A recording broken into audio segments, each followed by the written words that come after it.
नेपालले 4 दिनपछि आइसिसी टी20 विश्वकप 2026 को पहिलो खेल खेल्दै नेपाली क्रिकेट टोलीले आइसिसी पुरुष टी20 विश्वकप 2026 अन्तर्गत आफ्नो पहिलो खेल खेल्न अब 4 दिन मात्र बाँकी रहेको छ।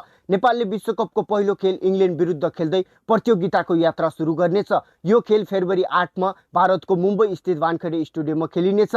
नेपाल समूह सीमा रहेको छ। समूह सी चरणमा नेपालले कुल 4 खेल खेल्नेछ। पहिलो खेल इङ्ल्यान्ड भर्सेस नेपाल 8 फरवरीको खेलिनेछ भने दोस्रो खेल नेपाल भर्सेस इटली 12 फरवरीको खेलिनेछ।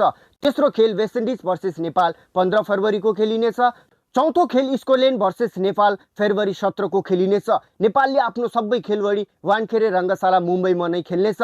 नेपाल रहेको समूहमा इङ्ल्यान्ड, वेस्ट इन्डिज, स्कोटल्यान्ड र इटली रहेका छन्। समूह चरणका खेलपछि शीर्ष 2 टोली सुपर 8 चरणमा प्रवेश गर्नेछन्। नेपाली टोलीले बलियो टोलीहरूसँग प्रतिस्पर्धा गर्दै इतिहास रच्ने लक्ष्यसहित मैदानमा उत्रिने तयारी गरिरहेको छ। नेपाली राष्ट्रिय क्रिकेट टोलीलाई हौसला दिन नेपालबाट ठूलो सङ्ख्यामा नेपाली समर्थकहरूले टिकट बुकिङ गरिसकेका छन्। यसपटक नेपालका खेलहरू भारतमा आयोजना हुने भएकाले नेपाली फ्यानहरू प्रत्यक्ष मैदानमै उपस्थित भएर टोलीलाई समर्थन गर्ने तयारीमा छन्।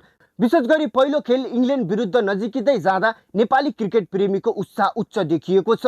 भारतमा जारी टिकट बुकिङको अवस्था हेर्दा सबैभन्दा धेरै टिकट भारतपछि दोस्रो स्थानमा नेपाल रहेको बताइएको छ। नेपाली टोलीप्रतिको बढ्दो लोकप्रियता र समर्थकको साथले यो विश्वकपलाई अझै विशेष बनाएको छ। नेपाली समर्थकहरूले मुम्बईको वानखेडे रङ्गशालामा पुगेर नेपाली झण्डा, जर्सी र नारासहित टोलीलाई हौसला दिने तयारी गरिरहेका छन्, जसले खेलाडीहरूमा थप आत्मविश्वास बढाउने विश्वास लिएको छ।